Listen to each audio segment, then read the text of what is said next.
Every year, millions of Americans say the same sentence with total confidence. I've got Cherokee in my family. Sometimes it's a grandmother's story. Sometimes it's a photograph.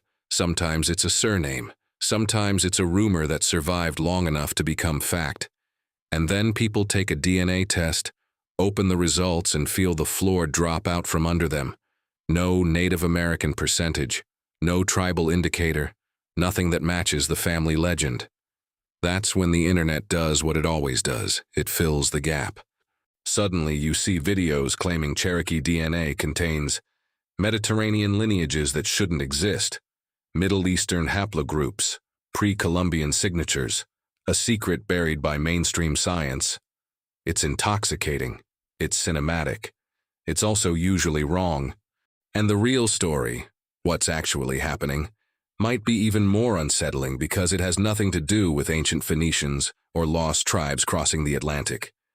It has to do with how Americans misunderstand genetics, misunderstand identity, misunderstand history, and then mistake that confusion for a conspiracy.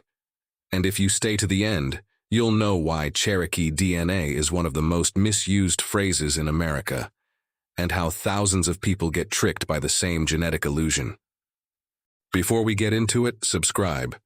If you like ancestry mysteries, DNA myths, and the hidden mechanics behind American identity stories, this channel is for you. Now let's start with the uncomfortable truth. If you live in the United States, you've heard it. Maybe you've said it. My great-great-grandmother was Cherokee. My family hid it because of persecution. They were forced to pass as white. We have Indian cheekbones.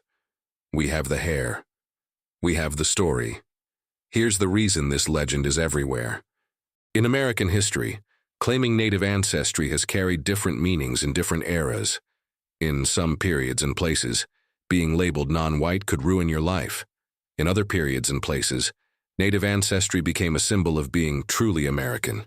In other contexts, it became a way to explain family secrecy, mixed heritage, or a relative who didn't fit social categories.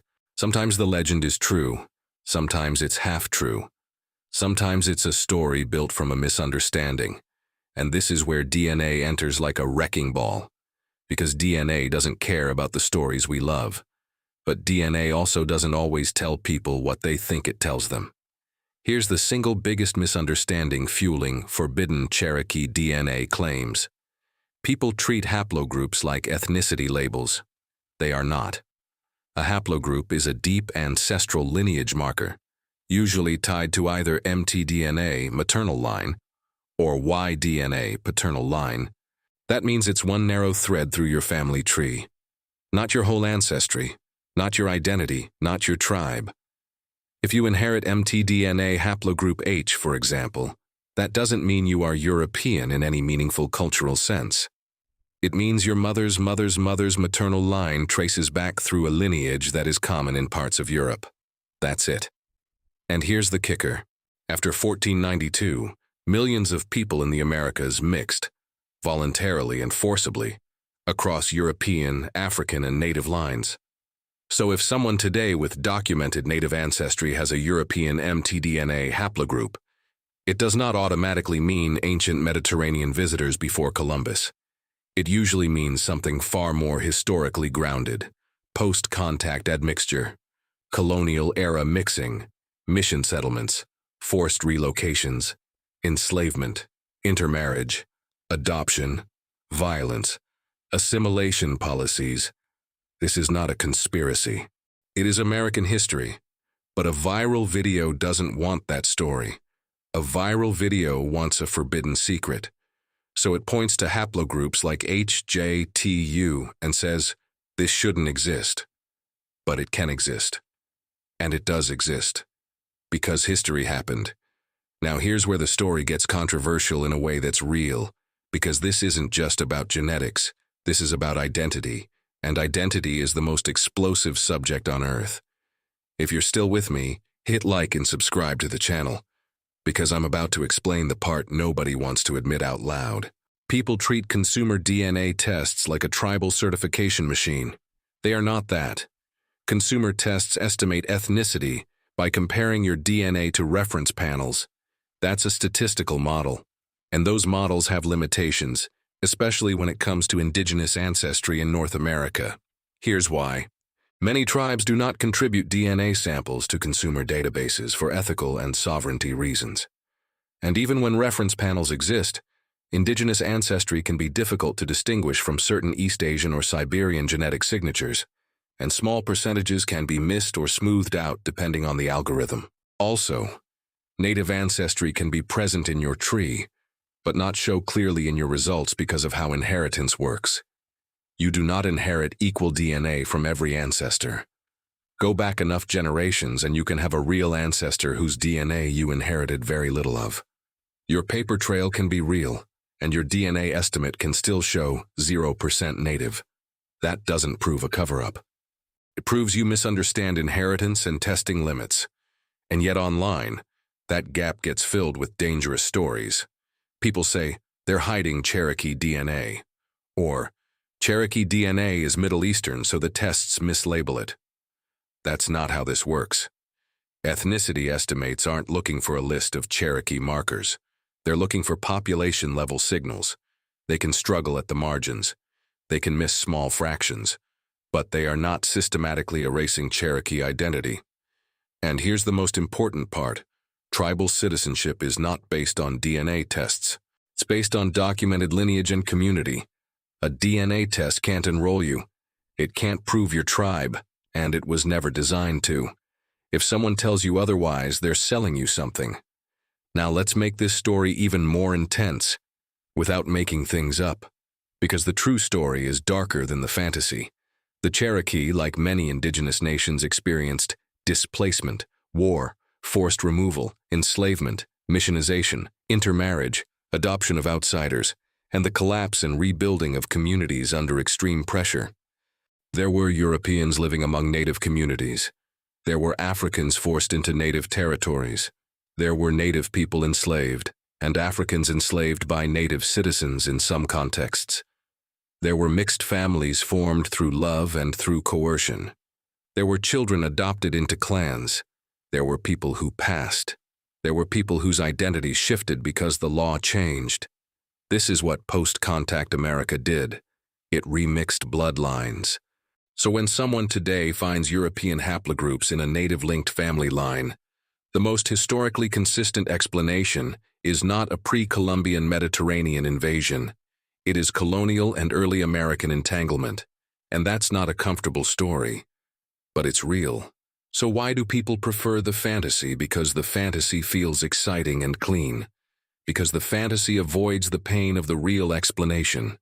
Because it is emotionally easier to imagine ancient visitors than to confront the messy reality of American history. And this is the part where misinformation spreads fastest, when emotional comfort beats historical complexity. Now some of you are thinking, wait, isn't there a native haplogroup that caused controversy? Yes, haplogroup X. This is where misinformation really loves to camp out. Here's the grounded truth. A branch called X2A is found in some native North American populations, and because haplogroup X also exists in parts of Europe and the Middle East, people used it to claim, see, Europeans were here first.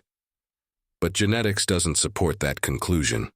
The native branch X2A is not simply European DNA in natives. It's a distinct lineage that likely arrived through ancient migrations from Asia that were more complex than a single straight line. In other words, complex migrations can produce patterns that look weird to non-specialists. That's not forbidden DNA. That's people misunderstanding population genetics. And modern research supports multiple waves of migration into the Americas over time, not just one simplistic crossing. That's already fascinating. You don't need Phoenicians. You already have complexity. Let me tell you the playbook. Step 1. Say, official history is lying. Step 2. Drop scary words like suppressed, forbidden, careers destroyed. Step 3. Misuse technical terms, haplogroups, admixture, SNPs. Step 4. Imply land rights and sovereignty will collapse. Step 5. Promise an explosive conclusion. Step 6. Never provide the real scientific context. It's a content formula, and it works. Because the viewer thinks, I'm about to learn something they don't want me to know. But the truth is, if a claim is real, it doesn't need a conspiracy wrapper. It needs evidence. And when you actually read reputable genetic anthropology literature, you don't find Cherokee are secretly Middle Eastern since pre-Columbian times. You find what serious researchers actually discuss: population structure, admixture, migration models, ethical issues, community consent, limitations of databases. That's the real frontier, not Atlantis, not lost tribes, not Phoenician copper kings. Here are the real explanations that account for most cases. Number 1. Post-1492 European admixture. The simplest and most common reason. Number 2. African admixture.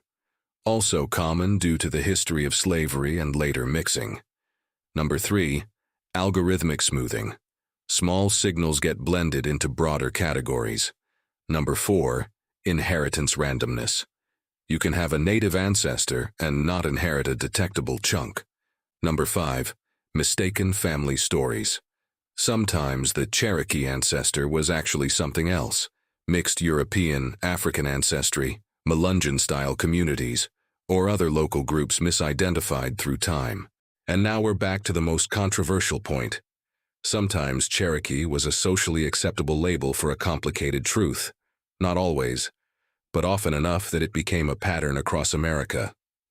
If you want more videos breaking down the biggest ancestry myths in America, comment the myth you hear most. Cherokee princess is the classic, but there are others. Here's a statement that will anger people and still be defensible. Most DNA-based Cherokee secret claims online are misinterpretations of post-contact admixture and haplogroups. Here's another. Consumer DNA tests cannot certify tribal identity, and anyone selling that idea is exploiting you. And here's the one that really stings. Many American family legends about native ancestry exist because the U.S. racial system made honesty dangerous and ambiguity convenient. That doesn't mean every story is fake. It means America created incentives for myth-making, and that is the real forbidden secret, not ancient visitors. Modern survival strategies. So here's the twist you've been waiting for. The forbidden DNA secret isn't that Cherokee bloodlines contain impossible old-world ancestry before Columbus. The secret is this. America is full of hidden ancestry because Americans were forced to hide. Not by shadowy academic elites, by laws, by social stigma, by violence, by the economics of race, by who could own land, by who could marry, by who could testify, by who could be free. DNA didn't create the controversy. DNA exposed the way Americans have been telling simplified ancestry stories for generations. And now the internet is turning that exposure into a spectacle. But you don't have to fall for it. You can take the real path. Use DNA as a tool, not a verdict. Use records, use timelines, use migration history, and understand the difference between genetics and identity. Because when you confuse those two, you become easy to manipulate. And the people manipulating you don't need a cover-up. They just need your curiosity. If you made it to the end, subscribe now. Next up, we're doing the Cherokee princess myth, where it came from, why it spread, and what it was often hiding. And I want you in that conversation. Drop a comment. Have you seen forbidden native DNA claims online? What did they say? And did your DNA results match your family story? Share this video with someone who swears they're Cherokee, but has never checked the records. Because this is one of the biggest identity debates in America, and it's time we talked about it with the truth, not the fantasy.